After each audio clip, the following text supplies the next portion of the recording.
I would like to welcome all of you, and thank you for finding time to come and join us. And first of all, I'd like to invite my colleague Moffat to open with a word of prayer.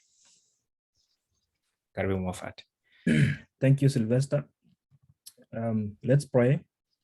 Dear Lord, thank you for your goodness and mercy that you receive every day.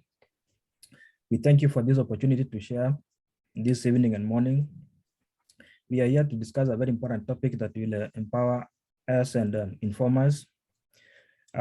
We invite you to this given meeting, take the center stage, grant the moderator and the speakers your wisdom, and remove any distractions that will affect this given meeting. We pray this, believing and trusting in the name of our Lord Jesus Christ. Amen. Amen. Amen. Asante sana. So right now, I'm going to welcome Professor Jerono Rotich, who is our founder and amazing leader, and she will invite the speakers. So, karibu, Prof.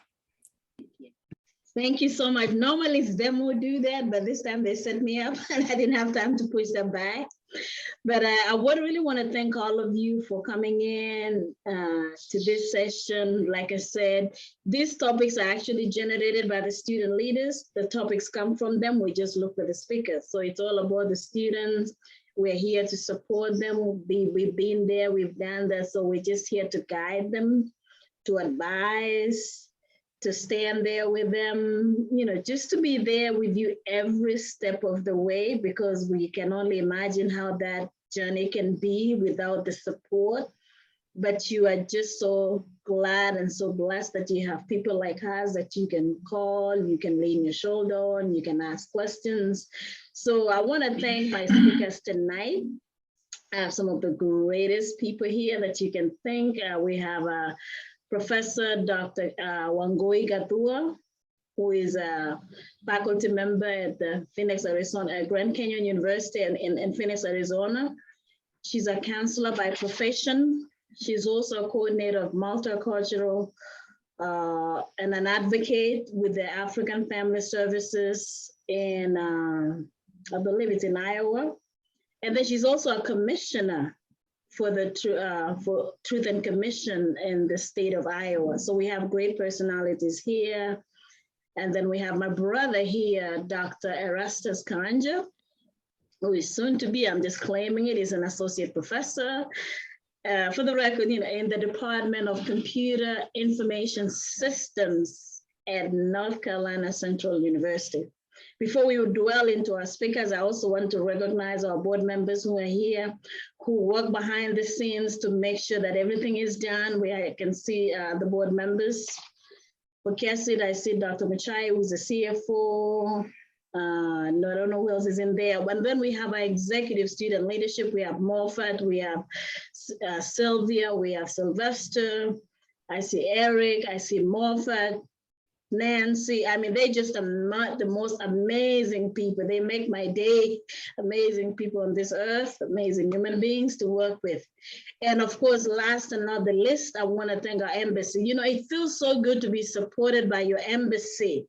We have the Kenyan embassy that is here with us, the people who are in the individuals who are in the diaspora. They support education. We have Vashti. And we have Mr. Koech. Are you there? Can you wave and just so you can see your face? So you are being, you know, supported. They're listening to you. We have David Koech and we have Vashti. You want to introduce yourself just and then, so they feel at home. We know that we're being supported here. Thank you, Prof.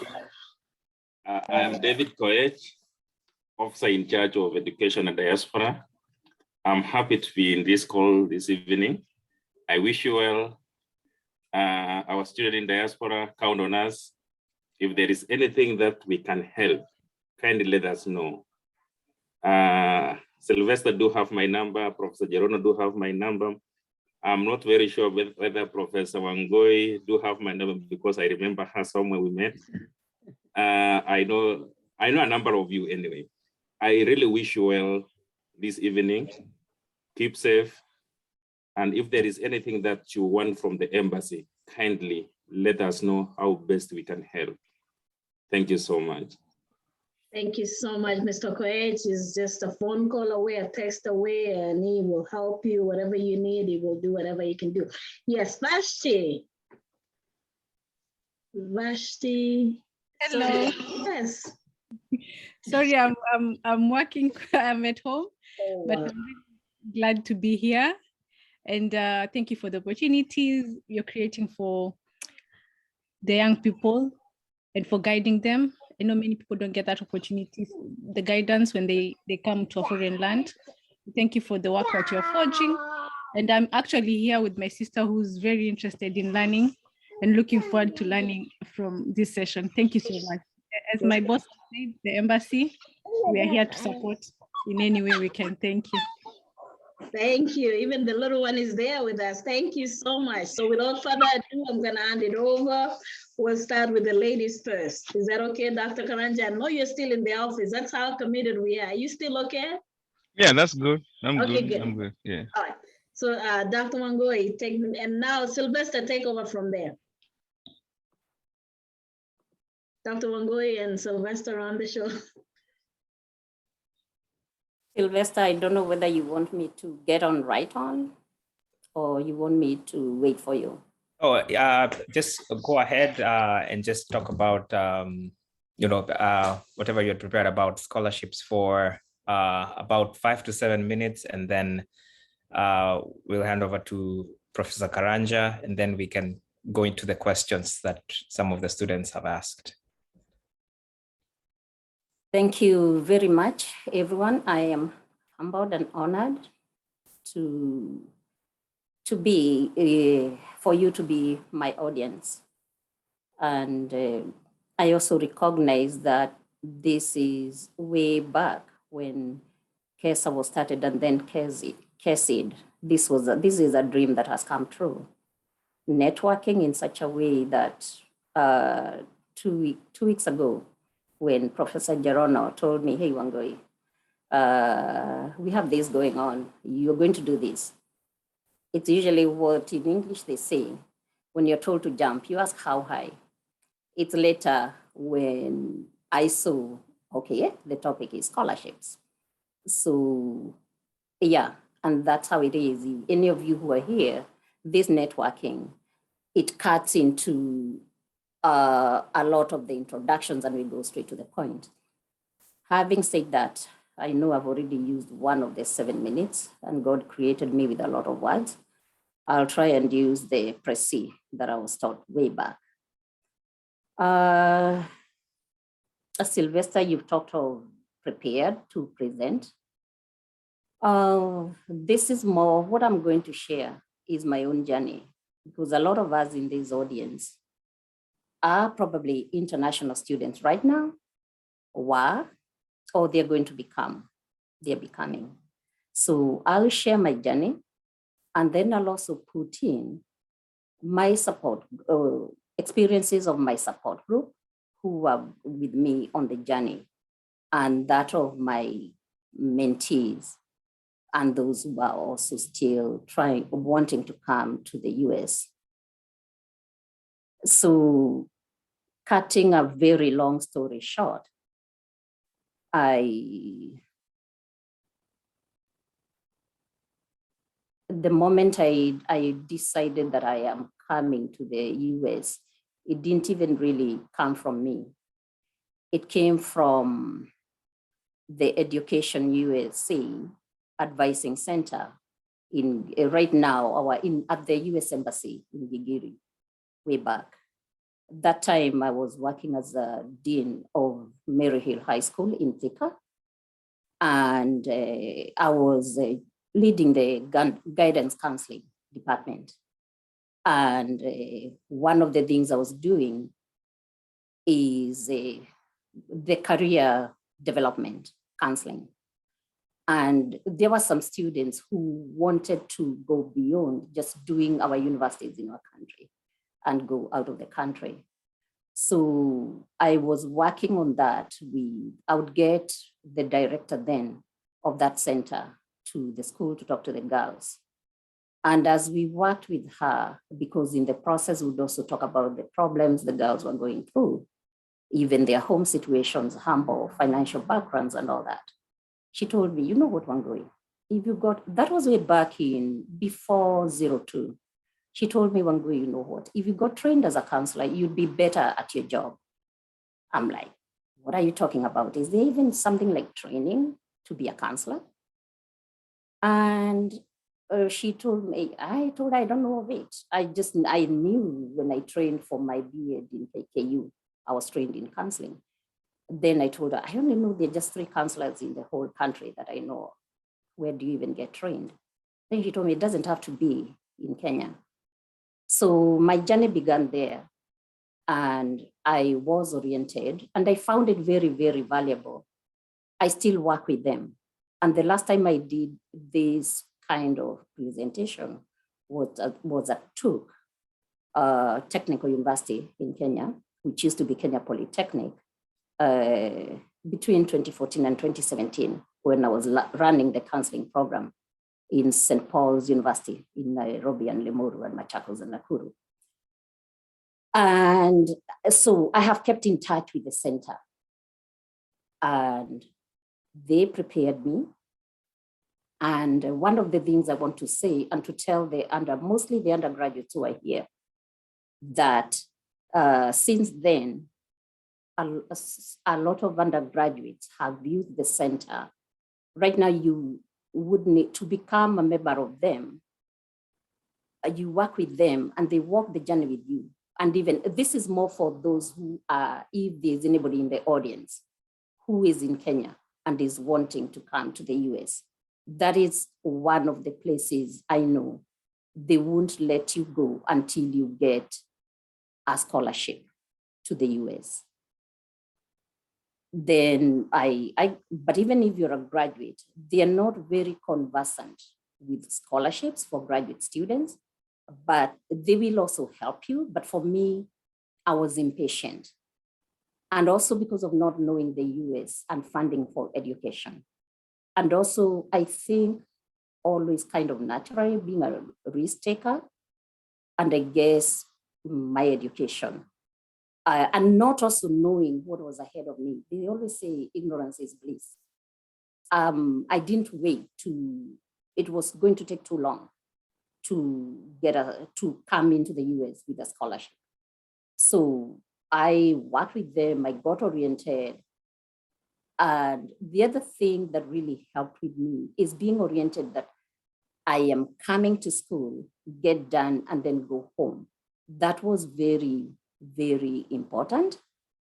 So I got my visa and came, and the director was very shocked. She was very sure I wasn't going to make it because she knew how it is for international students here. So I came, and all I asked of her is, please show me the direction of where I need to go to the US, where it's welcome for somebody who has a large family. And I ended up in Iowa because they told me it was friendly to big families. I was referring to my 3 daughters, my 2 sons, and my now ex-husband. So I landed in Iowa. I found a very small group of Kenyans. We are still not very many. I think in my city, Iowa City, we are about 200 Kenyans. And here I am, and I have no coin. So, but I remember even when I got the bill of $8,000, and I'm also working on my 5 children and my ex to get here. My head was, and my thoughts were running so fast. I tripped and fell. I still have a mark on my face from that. So it always reminds me of this journey, funding international education in the US. I worked with well-wishers and my department because I was a graduate student. I never forget that. And one of the things I learned when I was looking at the financial pages because I came to the University of Northern Iowa, I looked at the financial aid and then the international orientation.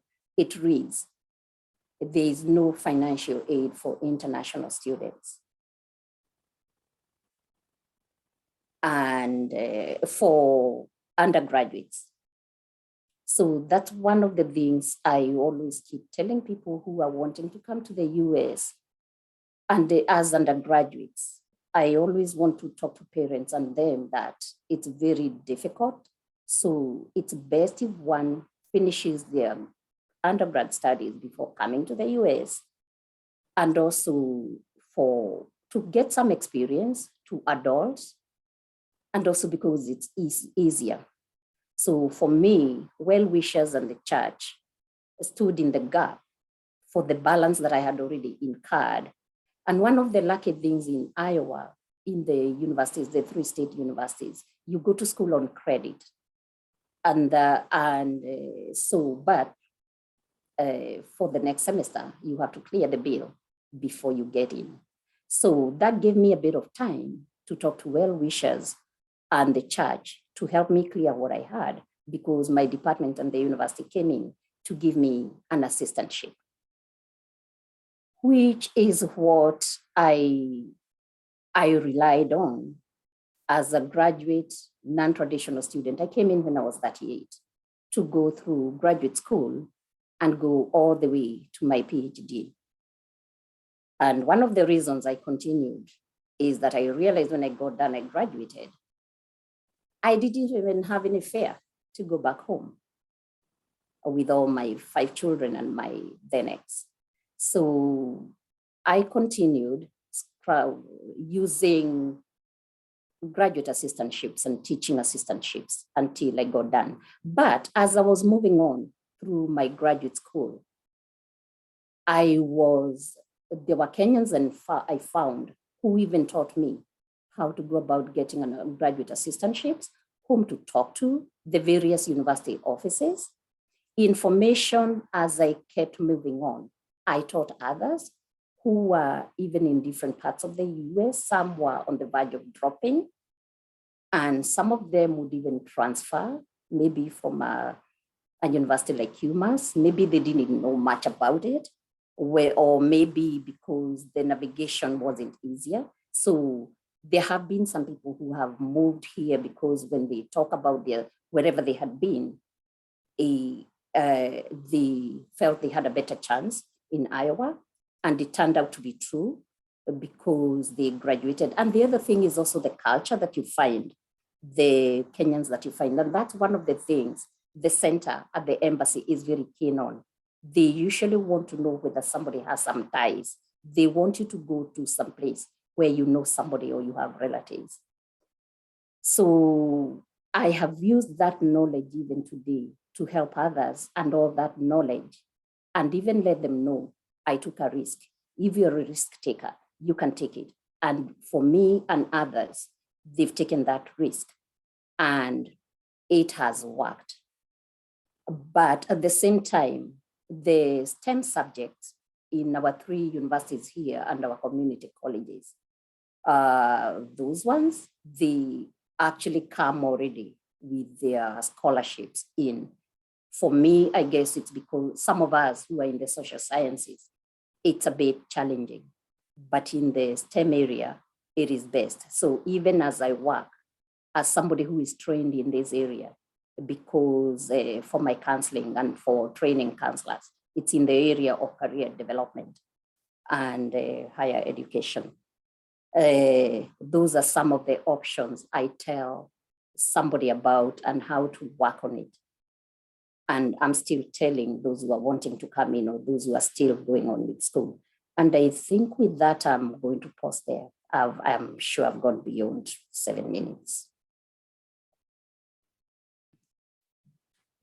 Okay, so asante sana, Prof. Yeah, and we will soon post a link where anybody who's here, you can put your email, and also we'll send you the video to this the recording, and you can answer and follow up with any other questions that you have. So Professor Karanja, karibu. Okay, thank you very much. So I'm gonna kind of try to break my presentation maybe into 3 areas, and I'm not very sure like the demographics that we have here. Is it like master students, PhD students, undergrad students? So without knowing that, what I can do is I'll start by looking at maybe at the PhD level. No, Is we usually have a balance. We have undergrads, we have master students and PhD, so we have across the board. okay, very good. Yeah, So and we have students from Kenya and also from the UK. okay, very good. So Even when you look, community college, I even see a few community college, so we have across. okay, nice, nice. So the easiest scholarships to get, I think they're the PhD level. And I was actually going through a few Google search today, and let me see whether I can share this with you. Are you able to see anything on the screen? I don't know what is showing up on my screen. What do you see? Dr. Jerono? I see 34 fully funded PhD programs. Yeah, so this is actually from the US News and World Report, and Yes. they're showing you this PhD, they have fully funding for the students. And this is something you can actually get on the internet, and you can briefly browse and look at, and they have from different schools, and they have also different programs. So they have some in psychology, in nursing, in business, in computer science. And I think there's actually University of Iowa had one, which was actually, I found to be very intuitive, because they even say they'll even pay for your family. So some of the programs that actually, if you're applying, they give you the funding, and also they have a stipulation whereby if you're bringing your wife or you're bringing your husband, they'll actually give you a stipend to make sure that they are not breaking up the families. So you can go ahead and follow on this link. I think it's a little bit slow. It's not moving on my side. Are you able to click and move? I wanted to show the one for. It's not moving. It's a little bit static. Okay, it's a little bit slow. Yeah, but once if you have, of course, you'll have this link. If you go to the University of Iowa, you'll actually find they have in the School of Business, they have like different programs, and they give you a stipend of almost 20,000 a year, which for 9 months, which should be able to sustain a student. I mean, yeah. So so that's for the PhD level, at the PhD level. Now, the other item is for many schools, of course, you're applying for these ones when hopefully if you are in Kenya or you're in UK before you come in here. And some of the things that you can actually do to make sure that you're upping your chances or you're increasing your chances of getting this is, of course, make sure that you have a good Gmat score. And most of these schools will actually tell you this is exactly what you're looking for. So if they say they look for 650 and above, try to get at least something more than that. And also, what you can do is try to understand the people, the faculty who are teaching in those schools. So if you decide that you're going to be coming to do accounting, or maybe something like taxation, or you're going to be doing cybersecurity, for instance, or you're going to be doing psychology, try to understand who are the faculty in that school who are teaching those fields that you're going to be interested in, and then try to see what is it that you can help the school with. Because most of the time when you get this PhD, or you get the assistantship, or you get the graduate assistantship, you might be teaching, or you might be doing research. So they want to know, are you actually going to be doing good teaching? So if you, for instance, you went to KU and you did education, or you have some background, you've been doing some teaching at home, even that teaching that actually people do when they finish high school and they're waiting to go to college, have that documented, because that sometimes will actually help you when you come on this side and you're trying to get into teaching. Let me see that. Yeah, so that's one area. Now, the other area in terms of the scholarship is like the STEM. If you're interested in science, technology, engineering, and mathematics, those ones are usually very, very easier to find. And sometimes people tend to sometimes confine themselves to like the location. So I know I have like very many of my colleagues, some of them are in Texas, they're in New Mexico, some of them are in the Midwest. So some of those states, they have very good schools, and they have a lot of money, because very many people sometimes they don't want to go to those areas. They say they are remote areas. Like I have people who went to Texas, and I meet them sometimes when I go for conferences, and they are getting scholarship. They're getting fully funded scholarship for their PhDs, and even sometimes for their masters. I have somebody actually who went to Tennessee University, and he had a scholarship in masters, and then he went to Texas and he had a scholarship in PhD. So don't confine yourself to the big cities. Try sometimes to actually explore the small cities also. Now for the masters, I actually never gave you a little bit of my background, and I'm sorry for going against that. So I started all the way at KU. So I did my bachelor's at KU, and after I finished KU, I got a teaching job, and my teaching job was actually paying me 10,000 shillings, Kenyan shillings. And I was teaching at State House Primary School. I don't know how many people know where that school is. So that was my first job. And then after that, I got another teaching job in town, and I was now teaching computer packages. So I think all my life I've been teaching actually. So after around 2000, 2001 is when I came here, and came here for my master's. And I was a little bit of a struggle, because when I came in, I didn't have a scholarship. I didn't have an assistantship. I just used a little bit of my family savings, and that actually pushed me through the first year. And then during the second year and third year of I think I did 2.5 years, I was able to get something from the school. And the way you do this is you have sometimes to just go knocking on doors, and you got to let people know that this is what I can do. And I had my certificate from Kenya, and I was telling people I can help you teach in this class. I was working in the lab. I was actually at one point working in the police department. So you just have to make sure that you be your own advocate, tell your story, let people see the value that you can add. And then after my master's, I went for my doctorate, and I went to Morgan State. And I was very lucky because they had funding. I was able to get graduate assistantship, and they give you a stipend. And then of course, because of the connections in the Kenyan community, after I think my first year, I was actually able to get a teaching job at a community college. So that also helps me with my more finances, because I mean, we have this thing, I tend to call it the African curse, that you expect to help your family and do that, and it's a good thing. So sometimes that actually takes away from the students. And I've seen sometimes we tend to maybe do too much work outside there, and that sometimes can actually impact your academics. So you have to make sure that at least you have a good balance. If you're trying to, technically you should not be working outside if you're a student, but if you get the chance and you're doing that, make sure it's not taking too much away from your school. Because like at the doctoral level, if you're not doing schoolwork, then you're going to be graduating, you won't have the enough research papers. And most of the schools, when they're hiring, they want to see that you can be productive. So the only way that you can show, some of the ways that you can actually show the potential that you can be a researcher, or you can apply and get grants, is based on what you have done during your program.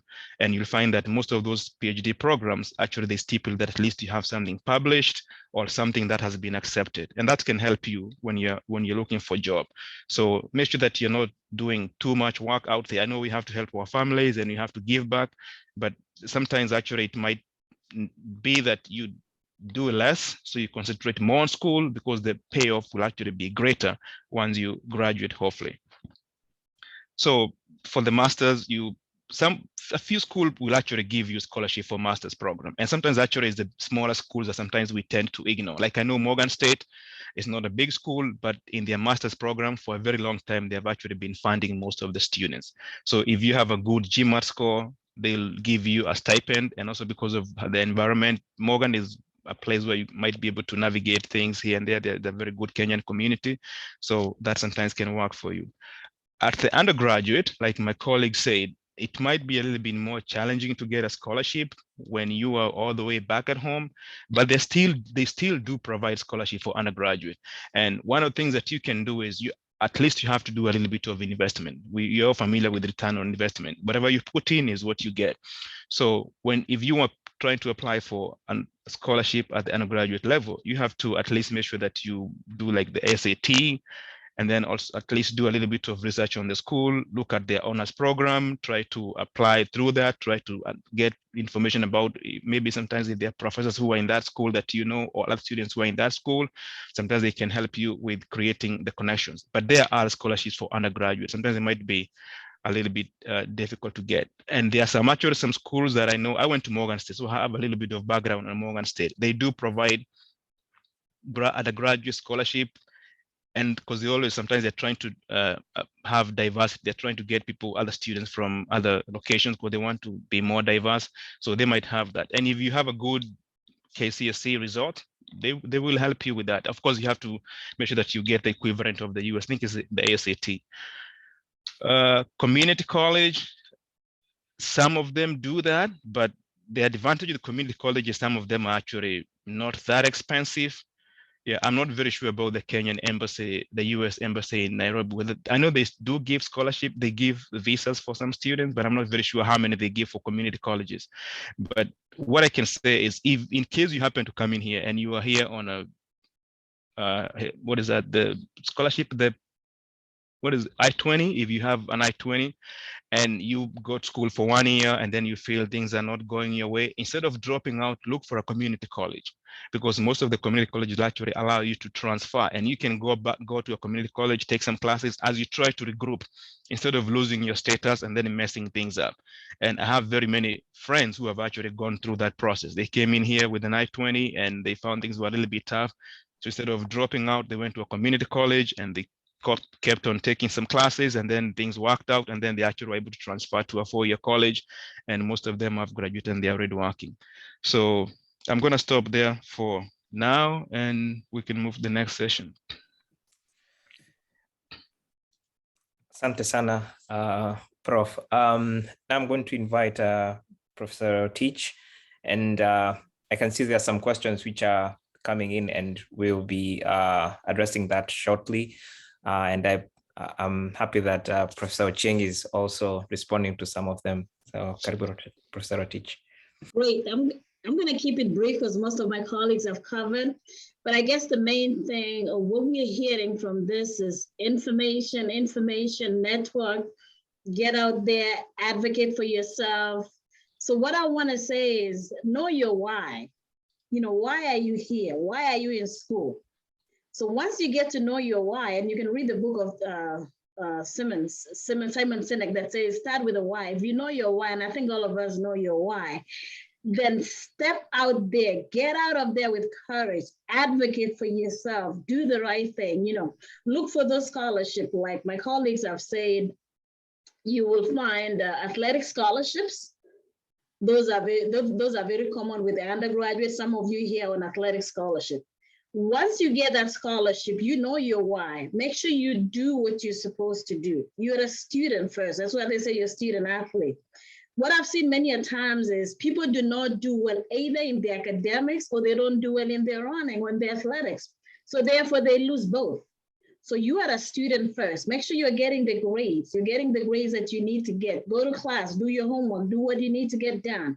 Get the grades and then do well in the field. So know your why and do your why. If you're a grad assistant, you've been given an assistantship for the undergraduate, mainly you will see athletic scholarships, merit scholarships. Those are students who are coming on very high scores. We have, I think Equity Scholarship, MasterCard. Those are very high academics. There are very few of those. Again, know your why. You know you're supposed to maintain a certain grade level. If you go below that grade level, then you get kicked out. So if you know your why, go in there and focus, stay focused and do what you came there to do. Because we've seen cases of students losing scholarships. We've seen cases of students getting distracted and, you know, going astray. I've, you know, had one incident of, not gonna name names, that the person got here, they had a good scholarship, but guess what? They got so distracted, they wanted to do Uber to make extra money. Guess what? They lost everything. They were left with Uber. Is that what you want to do? We don't need Uber. You need your academic scholarship so you can stay there. So stay focused with that. As a grad assistant, again, I'm talking from experience. What I've seen is we have students who get graduate assistantship. You can either be a research assistant or you can be an administrative assistant. Some of them don't follow their work. Have I fired graduate assistants? Yes, I have fired them. As a department chair, I have fired them because they do not show up. They don't do their work. They don't communicate. You know what? It was a very painful one when I had to let one go and they lost their student waiver, they lost their tuition waiver, they lost everything. But I just had to let them go because they didn't know their why. They didn't know why they were there and they were not doing what they're supposed to be doing. So we will gladly let you go because there's so many people out there who want the job, who want the money, who want the benefits. So again, understanding your why and making sure that you're doing in there. Once you get in there, do it fully. Do what you're supposed to be doing. If you're working with your professor, get involved in their research. Don't just come in there, do the minimum so you can get away with that. Remember, you said the reason why you're in college is you want to expand your career. You want to expand your credentials. You want to expand those, you want to learn, you want to get some skills so that you can go out there and change the world. So therefore, do it well. You know, you have professors like Dr. Oche here and they're doing research. Get in that lab and do the research. Work with them, publish with them, go to conferences with them, do presentations with them, because it looks really good when your name is tagged along with them, that you're presenting with them, that you're publishing a paper with them. You know, we've tried to encourage some of you here to come to conferences and present. You may not appreciate it now, but listen, when you go to look for that job, when you go to look for that scholarship, when you go to look for that assistantship, you will really appreciate that you came to, I guess, a conference and presented or you published a paper with us. They look at all those things. So again, remember the scholarship, it's the money, but it's also the attainment, it's the learning, the knowledge that you acquire by studying, by being in school. So as a scholar, what does your resume look like? Are you updating your resume every day? Are you updating your resume on LinkedIn? Are you updating your resume? So those are things, do activities that are resume builder. Whatever you're doing, you can't put Uber on your resume, so why spend so much time on that? I know you need the money, but go to the lab, go to conferences, do things that are your resume builder, because me and you know why we're here. You know, when it comes to everybody else, they look at me more critical. They look at my resume, they look at what I have more critical than anybody else. So therefore, never give anybody the doubt to doubt you. You want to go above and beyond your call of duty. You want to have your resume stand out. So do things that will build your resume. So again, do your research, do your research. Do your research. There's so much scholarships on college campuses. I'll tell you this right now. As a department chair, I get emails from all over campus. Hey, we have an assistantship for this. We have this money. Do you know anybody? Guess what? That's that student who comes into my mind, the one who is always in my office, the one who is doing very well in class. Those are the ones who will get the scholarships. If I don't know you, or if I know you on the wrong side, you will never be close to any of my scholarships. So therefore, again, make sure you stand out in a good way. Make sure you know your professors. Visit your professors. Don't just go there when you want to get a registration pin or when you're having issues with a class. Stop by and see what's going on. Get engaged, get involved so that if something comes up, they will be your #1 advocates. They will be your #1 advocates. I know students that are on my list now that if I get a call and say, hey, there's money or there's something, even for travel, I know exactly who to give that to because those are students who are very engaged. So again, do your research, be involved on your campus, visit your professors, get to know what they're doing, do what they're doing, get to know your department, be on the good side, be a good student. There's so many opportunities on college campus. I'm gonna share a story of a student, of course, with confidentialities. I had somebody who called me a few weeks ago and said, hey, things are not going good and I need money. Actually, what they wanted to do is they wanted to do a GoFundMe. I said, listen, there's no way we're gonna raise 30,000 for you. We just can't afford it and it's not gonna happen. I said, let me tell you the truth. I said, you need to get out of your office, get out of your computer, stop doing the GoFundMe. Go to your offices, go talk to your dean, talk to your professor, talk to your chair. Start, follow protocol. Start with the professor, go to the chair, because they said they're about to get kicked out of the country. Go to your professor, go to the chair, go to the dean, go all the way to the top. Guess what? They went all the way to the top and there was money. So they always have funds. There's always money in institutions that is earmarked for very specific reasons. There's money that is earmarked. Those of us who are in academia know that exactly they will find money No institution is going to let a student get kicked out of campus just because it's especially a student who is doing well. So make sure you're doing very well in your grades. Getting A's, getting B's, you're doing well. Make sure you are engaged on campus. Are you engaged in student leadership? Are you engaged? Are you visible? Are you visible? Be visible. If you are visible, if you're doing well, I can tell you with the benefit of the doubt that no institution is going to let a student go who is doing so well. And then finally, another testament is we have, especially for the community college students, there's a lot of opportunities that you can really don't realize you have advantage of. I'll give you an example is, if you're in the state of North Carolina, for example, I don't know what happens with the others. If you're an international student and you volunteer with a nonprofit 501c3 organization, if you volunteer and you do what you're supposed to be doing, they can sponsor you to pay institution. Now, are there Kenyans who have been given those opportunities? Yes. Have they abused it extremely? Yes. So they're given that tuition waiver. Instead of paying a lot of money, they pay institution. They never come back. They take the money for that semester. They don't come back. Organizations are required to submit a report, at least to keep a log of what you're doing, you're volunteering. But then a lot of us, some of us abuse the system and don't even turn in a single report to say, hey, I did this. So again, let's do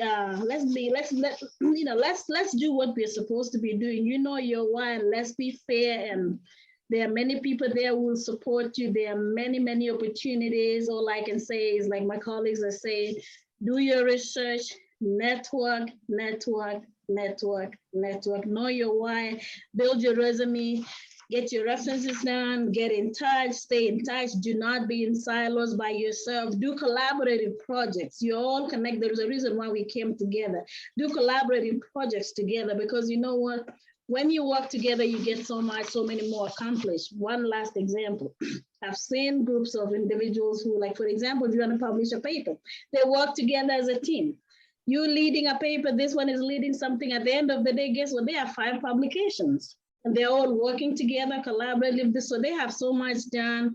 They build their resume. They can go so far ahead. They can write grants together. They can do so much together. Don't get me excited. I get excited about this topic. So I will shut up. I'll stop there, and so we can answer questions.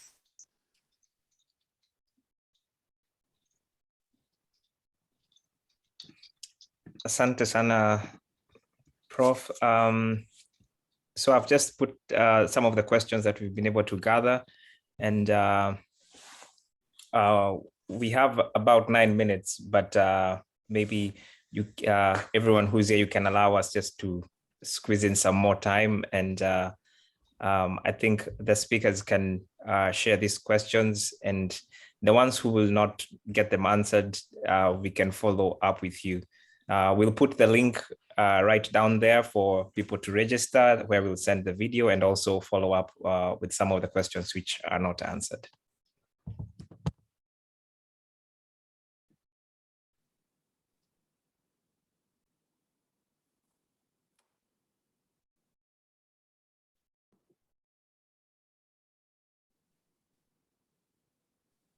So do you just want us to answer the questions, or? Yeah.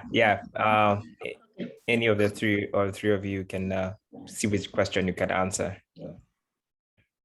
Okay, so you guys go ahead. I think you had more time to read the questions than me. If you whatever, just jump in.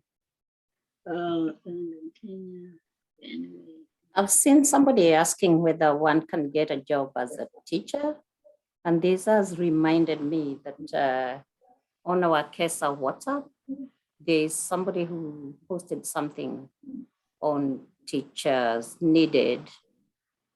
I think what I'm saying in very many words, yes, you can. And there are programs, especially I know for sciences, there are some people who have come in as teachers, but for right now, the information for that, I don't have it off the top of my head, but I do know there are people who come in on a work visa from Kenya to come and teach.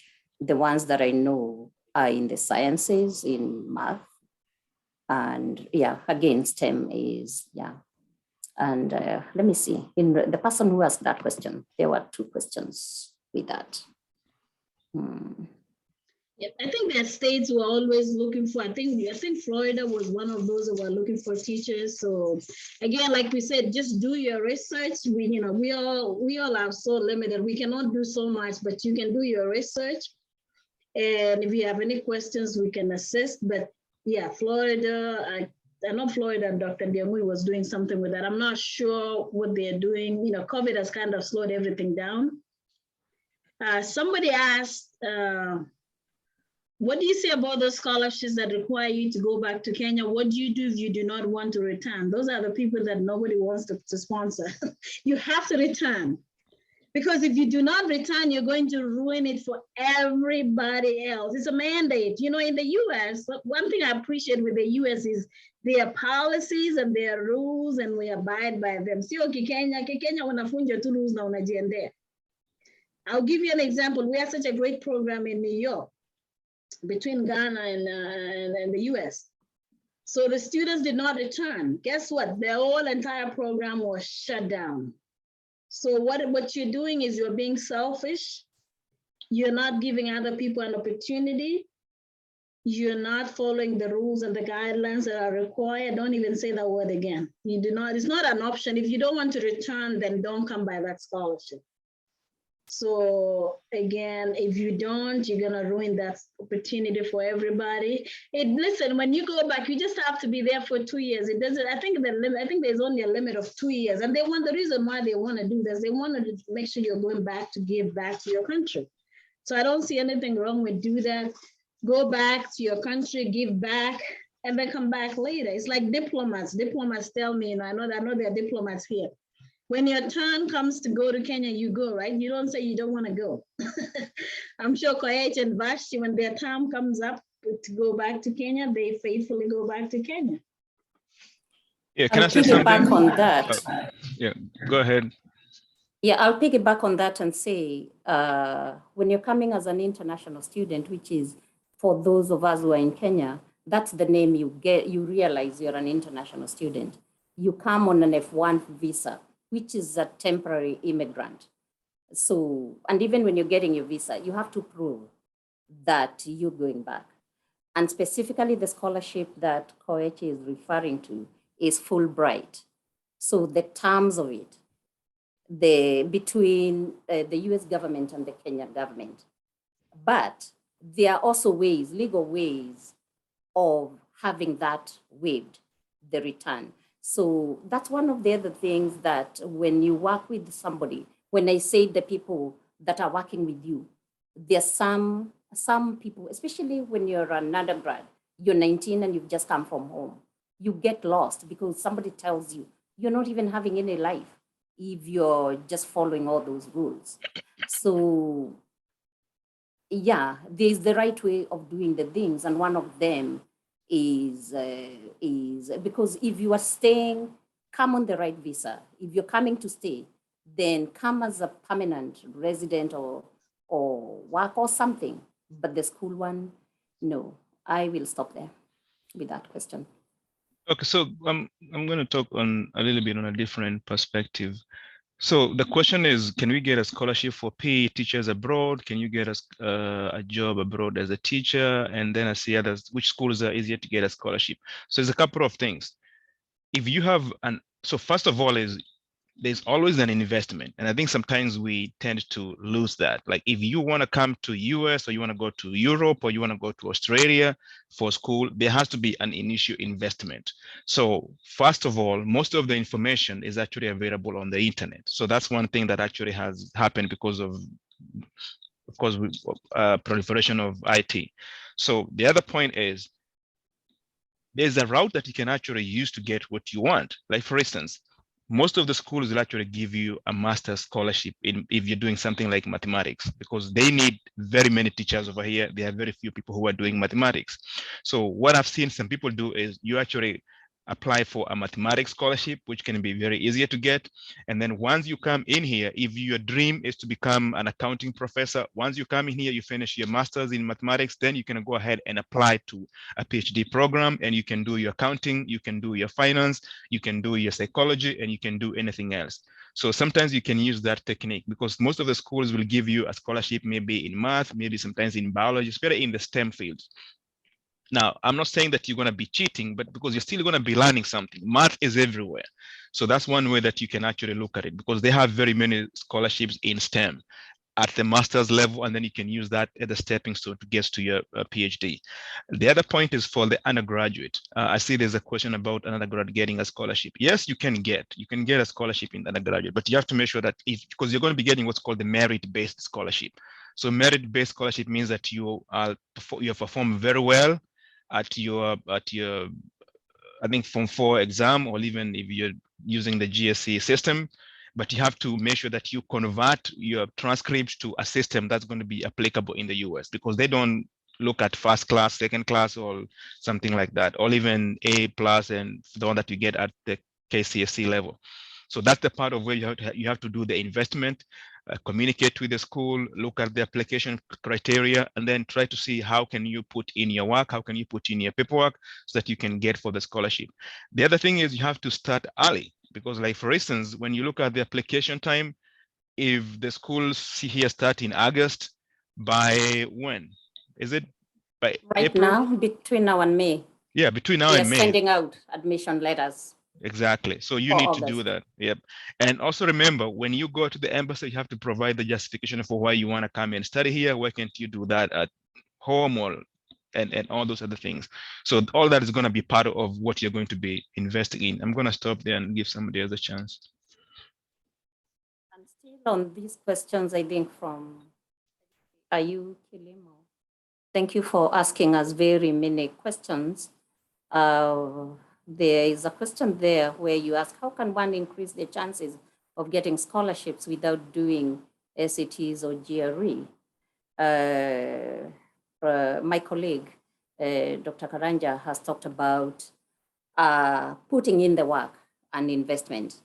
Yes, some schools do waive SATs and GRE, and they'll tell you that. And this time I'm mostly referring to the ones in the state of Iowa. But when I'm working with a mentee or a student or whomever I'm working with, I tell you, yes, it's waived, but please do it. Do SAT, do TOEFL, do GRE.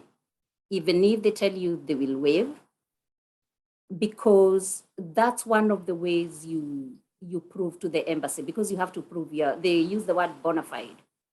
Bona fide student. So invest in that. I know it's a lot of money to do those standardized tests, but yes, so you want to do them even if it's waived.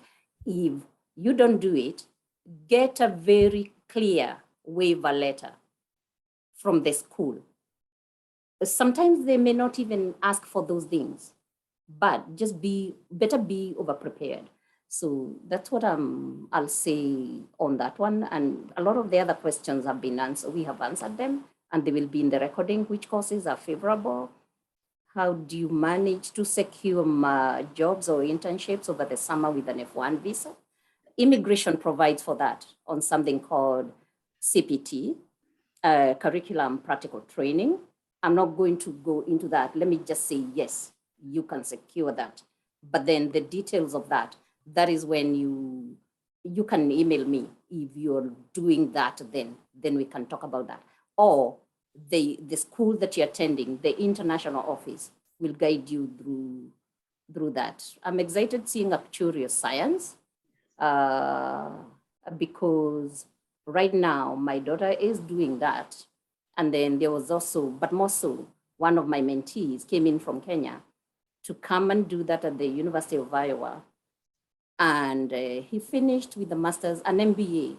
And now he is running a very successful nursing home in Kericho. He is so rich. I am happy for that. So actuarial science, came, finished it here and went home. But did I answer your question on that? So what I'm saying, it's one of the courses where you will get funding, and because it's falling on the STEM subjects. And in that, I'll also piggyback on what Dr. Karanja said at the beginning when he was talking about funding at the University of Iowa, and he talked of families. Yes, for me, Iowa has been very good for a woman who went to school with a family, because the State Department and the immigration, they work on the act of reuniting families. And then when I was here, and even right now, my son who has just graduated, he's an international student. And so you work these things out in a way. Sometimes they don't give you money, but because his parents work for the state, they allow him to pay state tuition, which is more manageable. I'll shut up, because just get hold of me and we can work on this. Like I said, that's one of the things that I teach, career development. So. Thank you. Like my colleagues have said, a curious science, you can look at those. Again, the key thing, like you said, Iowa, I know you in Connecticut, University of Connecticut. So do your research. You know, in the US, there's so many institutions, but you also want to look for a place that will give you funding. You know, I always tell students at the graduate level, you should not be paying a dime. You should not be paying a dime. When I started my PhD, they were giving me like $100 stipend. I went to the next door. I knocked on the next door. They gave me $250 stipend. I knocked on the next door. They gave me $800. I knocked on the next door until I got to $2,000. So you just have to keep knocking on doors and advocating for yourself and saying, hey, I've done this, I can do this. So there are so many other schools that you can look at. There's somebody who talked about they have a 2-year degree, a diploma in Kenya. To come to the US, that is equivalent to a 2-year degree. So you'd have to do 2 more years before you can transfer into a 4-year college. So you're looking at doing 2 more years of undergraduate so that you can get a degree and then you can go into the master's level. So that is a 2-year diploma. Somebody asked about North Carolina schools that are affordable. Google something called the North Carolina Promise Schools. And I think I shared that information way before. That includes, I'll have to look, I think it's UNC Pembroke.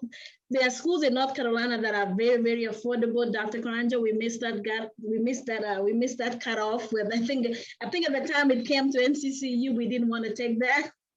But UNC Pembroke, Elizabeth City, what are the other Promise schools? They're very affordable. Yeah, Central is there. I think. No, we are not. We're not. Oh, we're not? We're not, yeah. I know Elizabeth City is, UNC. Fayetteville. Fayetteville is. Sure. Sure is not. I'm looking at the public school. But look, just type North Carolina Promise Schools. The tuition is very, very low. And I think I know several people who have actually gone here to know UNC Pembroke to do nursing because it was very comparable. Most of those were athletes who needed to get into the nursing program. So yeah, those are very comparable. Those are very affordable. Again, key thing is grades, GPA. Somebody was asking about GRE, Gmat. Guess what? Me and you are foreigners. They're gonna look at every single thing. It's like a check-off point. When I review, because I make the finals and the grad before we approve the graduate students, we just do a check first. Do they have this? Do they have this? So it's an elimination. You do not want that to be used against you. So just do it.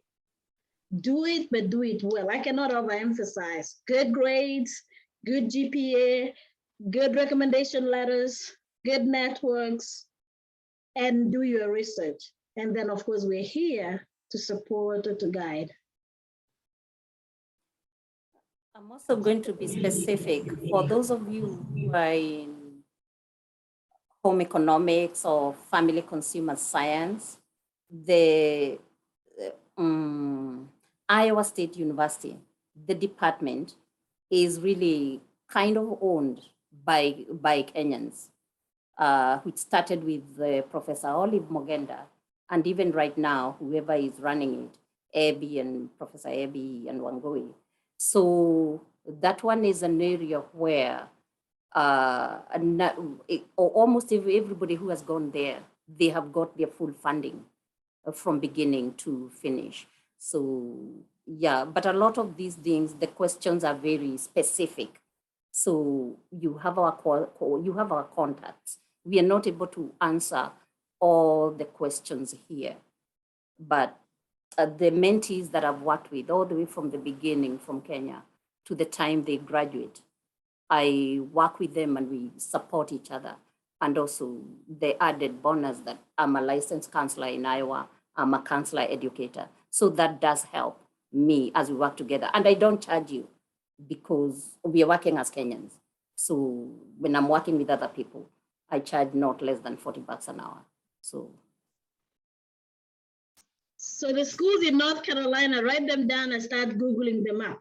It's Elizabeth City University, Western Carolina, and UNC Pembroke. Very good schools. Yes, they even have great nursing programs.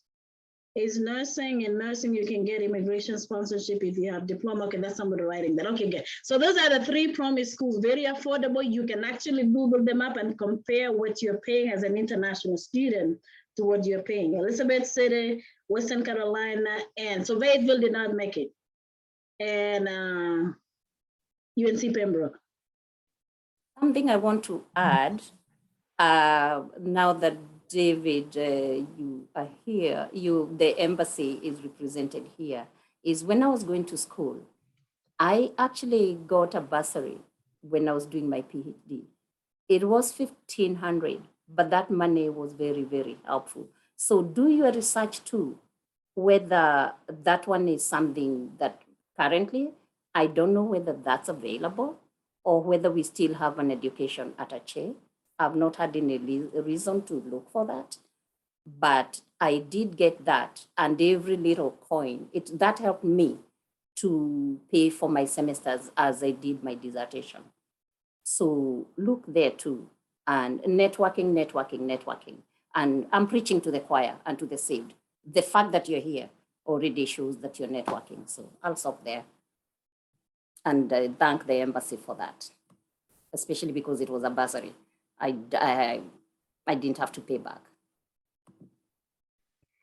Okay, thank you so much. I have put the link again where you can register there and just take a few minutes to put in your email so that we'll email the link. Plus, if today's guests have any other links that they want to share, we'll also follow up with that. And now I'll invite first Professor Rotich, you had something to say. Then after that, I'll invite Sylvia. Okay. What I was gonna say is she mentioned something about bursary from the Kenyan embassy. Them days, I want to say that I want to thank the embassy. I know their hands are tied. I don't think they have access to much money. They don't really have a lot. I don't think they have access to scholarships. And as a matter of fact, this is a committee that Ambassador Amayo put together. So it was really out of his goodwill that he saw it fit for him to put together an education, to put together Mr. Koech and Ms. Vashti, who've been graciously helping us here to listen to our cries, to listen to our needs, and to advocate. So I know they do advocate for us. If there's any opportunity for scholarships, they will. One of the things that we were pursuing with them aggressively before the elections kind of got on the way was the help loans, making sure we wanted to see if our students in diaspora could access the help loans, Higher Education Loans Board. But we kind of got stuck because of, I think they're having some, I don't know what's going on. They're really not getting all the funding that they need. And then of course, elections is on the way, so it's kind of difficult. But we have actually gone all the way with the embassy. With the help of the embassy, we had met with the Ministry of Education. We had met with the leaders in the Member of Parliament, the chair of the Education Committee. So we will continue to pursue that. But I just wanted to acknowledge the role of the embassy and their persistence and their support all the way. Thank you, everybody. I'll be quiet. I'm done.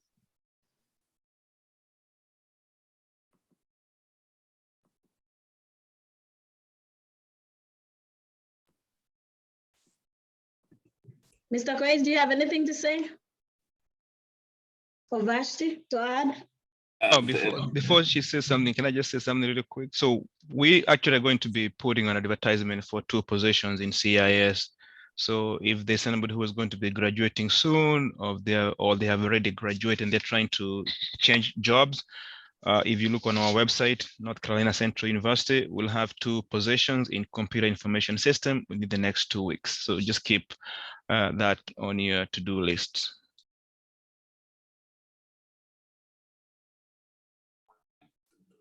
Thank you again, Professor Jerono, for that timely intervention.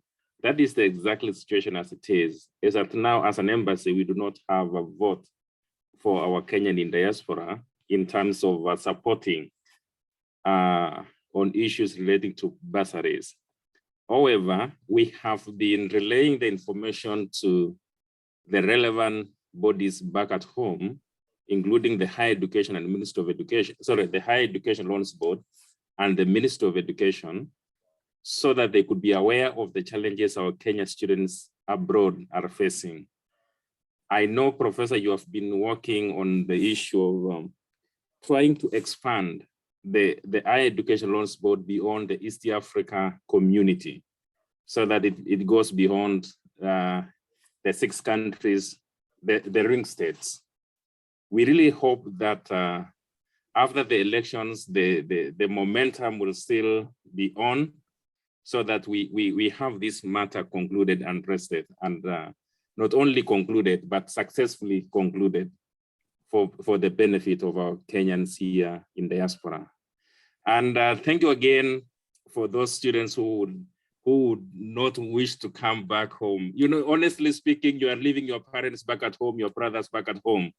You know, we really look forward for you to build, giving back better in terms of skills transfer, in terms of technology transfer. Kenya can only be better when you in diaspora goes back to build with your brothers whom you have left behind. Kindly consider going back thereafter. It's not a must you go there in person.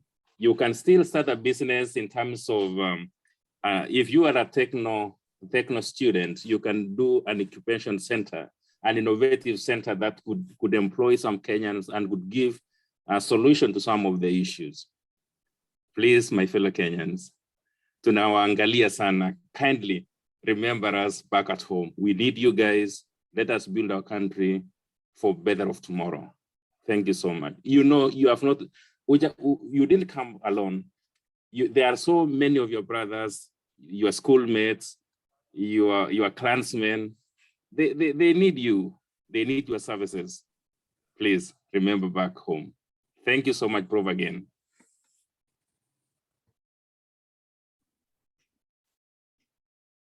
Thank you, everyone, for joining the meeting today. It was a pleasure to see you all. And students, thank you for attending the meeting. Of course, the meeting would not have happened with you not attending. So thank you. We thank all the presenters today. Thank you, Professor Jerono. Thank you, Professor Wangui and Dr. Karanja for all this information.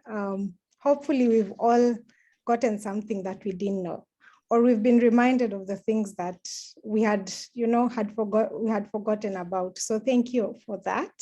And also thank you, David Koech and Vashti for just being there and for supporting us, and also for the board members who are there supporting us and the executive leaders.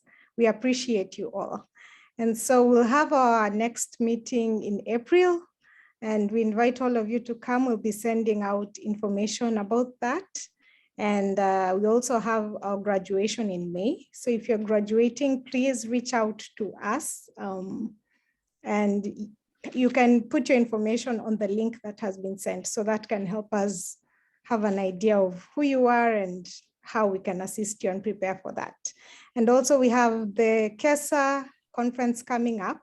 So please be on the lookout for the abstracts, submissions, and just start preparing now.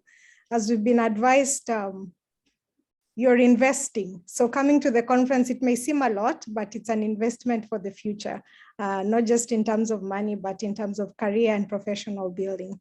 So thank you so much, and back to you, Gilbert. Makobi.